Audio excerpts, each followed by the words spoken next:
Hey guys, good morning, si Danny Butingting. Ito nga po at dumating na yung order natin sa Lazada. Mga pyesa ng ito, Mini Pioneer 200 Godox. Ayan. Photographic light. Bali nagisira po dati nito ay itong kanyang bulb dati. Saka yung capacitor. Na-order na po tayo ng 4, dumating na po. Ito po yung mga bago. Ito po yung dati. Ayan papansin nyo po. Yan.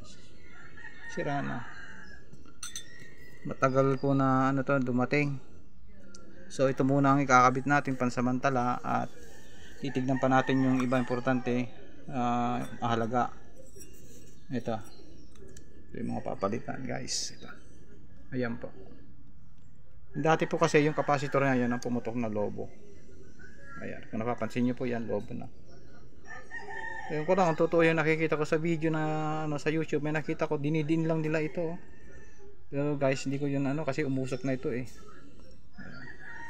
Ayan. Painit na tayo ng ating soldering gun, soldering iron. Ayan. So, asimbolin natin to ngayon. Ito po yung mga piyesa niyan.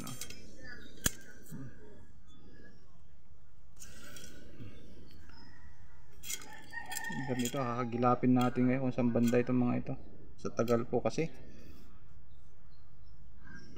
Okay guys, salamat at update ko na lang kayo kung mabubuo pa, kung kayang buuin ni Butingting ito dahil sa mga washing machine electric pan lang tayo.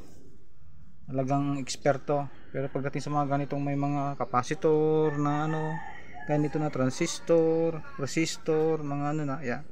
Medyo po tayo diyan. Medyo wala po tayo kasi nung ito pinagpraktisan na lang natin to. Nagtiwala naman po yung nagpagawa. So ito. Okay, salamat po. Si Butingting magbabalik pagkatapos ng mga ilang araw. Ay, hindi pala oras. Salamat ng marami.